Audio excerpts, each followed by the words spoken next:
Hi guys, welcome back to our channel. మన ఛానల్ని ఎవరైనా కొత్తగా చూస్తున్నట్టయితే ప్లీజ్ సబ్స్క్రైబ్ చేసుకొని సపోర్ట్ చేయండి. ఇవాళ మన వీడియోలో రెసిపీ వచ్చేసి మిర్చి బజ్జీ అనమాట. చాలా బాగుస్తాయి. ఇదే ప్రాసెస్లో ఒకసారి ట్రై చేసి చూడండి.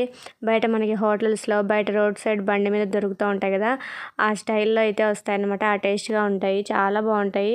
ఒకసారి మీరు కూడా డెఫినెట్గా ఒకసారి ట్రై చేసి చూడండి. ఎలా చేయాలో ప్రాసెస్ అంతా డీటెయిల్గా ఎక్స్ప్లెయిన్ చేశాను.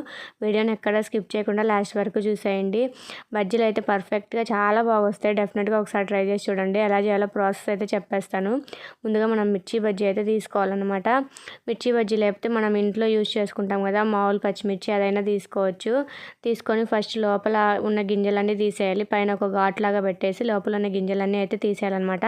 అన్నిటికీ అట్లనే తీసేసి పక్కనైతే పెట్టుకోవాలి. తర్వాత వాము అయితే తీసుకోవాలి. వాము తీసుకొని కొంచెం లైట్గా దంచి అయినా పెట్టేసుకోవచ్చు, లేదంటే మిక్సీ అయినా పట్టేసుకొని వాము పొడిలాగా అయినా చేసేసుకొని మనం కట్ చేసి పెట్టుకున్న మిర్చిలో అంతా పెట్టేసుకోవాలన్నమాట. అంతా స్టఫ్ చేసుకొని మరీ ఎక్కువ పెట్టుకుంటే మంటగా ఉంటుంది, కొంచెం లైట్గా పెట్టుకోండి.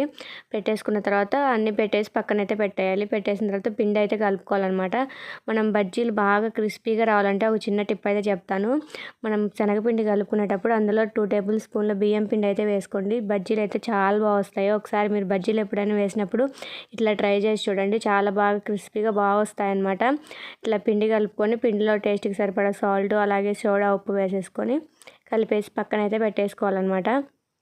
పెట్టేసుకున్న తర్వాత మనం మిర్చి కట్ చేసి పక్కన పెట్టుకున్నాం కదా, వాము లోపల స్టఫ్ చేసేసి ఆ మిర్చిని అయితే తీసుకొని ఇట్లా పిండిలో ముంచేసి మనం ఆయిల్ అయితే వేసేయాలన్నమాట. ఆయిల్ మనం ముందుగా ఒక బాండీ తీసుకొని ఆయిల్ వేసిన తర్వాత ఆయిల్ బాగా హీట్ అవ్వాలి. హీట్ అయితే బాగా తొందరగా పొంగుతాయి అన్నమాట. బజ్జీలు ఒకదానికొకటి అంటుకోకుండా ఉంటాయి. అదే ఆయిల్ హీట్ అవ్వకుండా వేసేస్తే ఒకదానికొకటి అంటుకొని సరిగ్గా అయితే రావన్నమాట.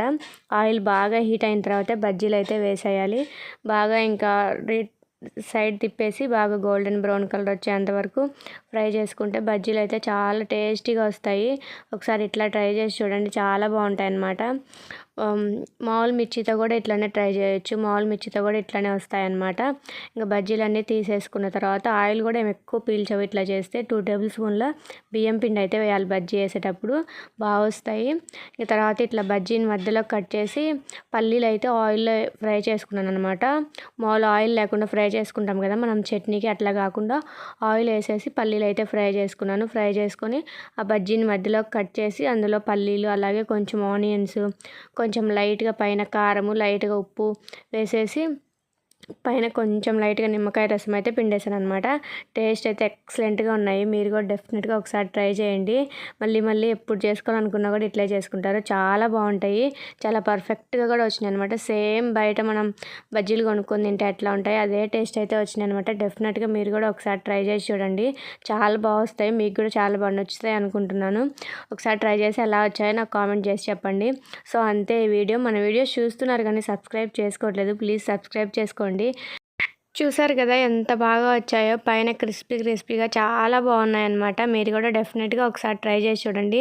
మీకు ఖచ్చితంగా చాలా బాగా నచ్చుతాయి. సేమ్ బయట మనం కొనుక్కొని తిన్నప్పుడు ఎలాంటి టేస్ట్ అయితే ఉంటుందో సేమ్ అలాంటి టేస్టే వస్తుంది అనమాట. చాలా బాగా వస్తాయి. కానీ మీరు చేయాల్సిందల్లా ఒక్కటే, మనం పిండి కలుపుకునేటప్పుడు దాంట్లో 2 టేబుల్ స్పూన్ల బియ్యం పిండి అయితే వేసుకోవాలన్నమాట. చాలా బాగా వస్తాయి.